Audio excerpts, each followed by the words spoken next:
భయం అవుతుంది, దారి దిగడానికి బాగాలేదు.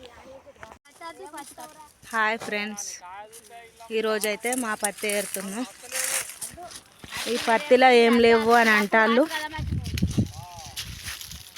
చూడండి ఈ పత్తి ఎందుకు ఏరుతున్నాం అంటాళ్ళు మా అత్తమ్మలు, మా చిన్నమ్మ గిట్లా. ఈ పత్తి ఏరుడు దండుగా పీకి మొక్కజొన్న వేసుకున్నాడే. బొచ్చడు కాయలు ఉన్నాయి కానీ దాంతో పురుగే పత్తి చుట్టదు. హాయ్ ఫ్రెండ్స్, ఈ పత్తి దండగా అంత పురుగు వచ్చింది. పూలు దండగా అయితే మందకిచ్చుకోవాల్సిందే. హాయ్ ఫ్రెండ్స్, ఇది ఏం పత్తి? మేము 6 కాలం చేసుకొని పెట్టుబడి పెట్టి ఈ పురుగు వచ్చింది వెనుక కాసి.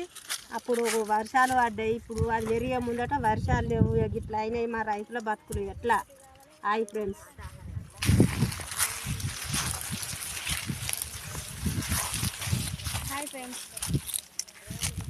హాయ్ ఫ్రెండ్స్, చూడండి పత్తి అంత పురుగే. Hi friends.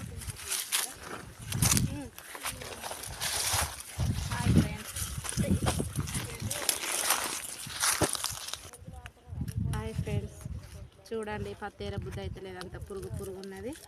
అందుకే నేను వెనుక పోతున్నా. ఇది ఈరోజు మేము ఏరిన పూలు కూడా రావు ఈ పత్తికి. ఇది వీకి మత్తు వేసుడే. ఈ పత్తితోనే లాస్ట్ ఈ పత్తి. Hi friends.